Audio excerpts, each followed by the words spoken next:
இந்தாடி ஏன் சோகமா இருக்க? சாப்பாடு வச்சா திட்டு போலவா?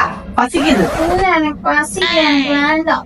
ஏன் ஏன் உரன்னு இருக்க? ஏன் எனக்கு பிரியாணி வாங்கி தரீங்களா? என்னது? பிரியாணியா? இப்ப இதெல்லாம் என்னது? இங்க பாரு. என்னது இது? வான்கோழி வறுவல், உருளைக்கிழங்கு பொரியல், பருப்பு டால், சிக்கன் கிரேவி, மட்டன் கிரேவி, ரசம், கீரை. இதுக்கு மேல உங்களுக்கு என்ன வேணும்? பெரண்ட தொகையில் இருக்குது.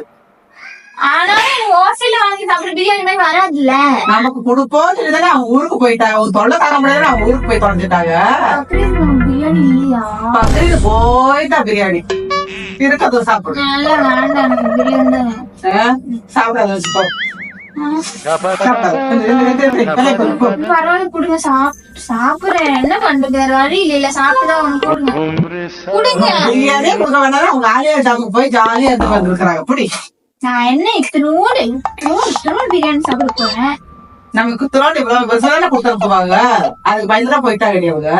சாப்பிடுங்க சாப்பிடுங்க சாப்பிடுங்க சாப்பிடுங்க.